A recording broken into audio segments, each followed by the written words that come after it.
కూర ఎలా వండామా దేని మీద వండామా అని కాదండి, టేస్ట్ అయితే ఎలా ఉందా అని చూసుకోవాలండి. అప్పుడప్పుడు నానమ్మల వంటలు కూడా గుర్తు చేసుకోవాలండి. మా అమ్మ పప్పు రుబ్బిస్తుంటే పొయ్యి మీద అట్ల పేనం పెట్టి అట్లు వేసి ఇంచక్క పొయ్యి దగ్గర చుట్టూరు అలా కూర్చుని ఉంటే అట్లు వేసేసి పెట్టేసిదండి మా నానమ్మ.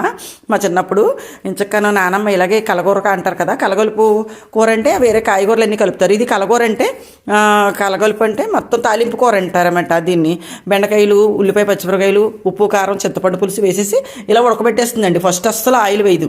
తర్వాత ఆయిల్ వేసుకుని జీలకర్ర, వెల్లుల్లిపాయలు వేసుకుని మనం ఆవాలు, మినపప్పు, శనగపప్పు, కరివేపాకు వేసి తాలింపు పెడుతుందండి. కావాలంటే చిన్న బెల్లం ముక్క కూడా వేసుకోవచ్చు.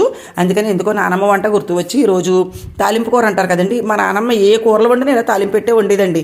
తాలింపు లేకుండా అసలు ఏ కూర వండేది కాదు. ఇలాగ తాలింపులు పెట్టి చాలా బాగుంటుందండి.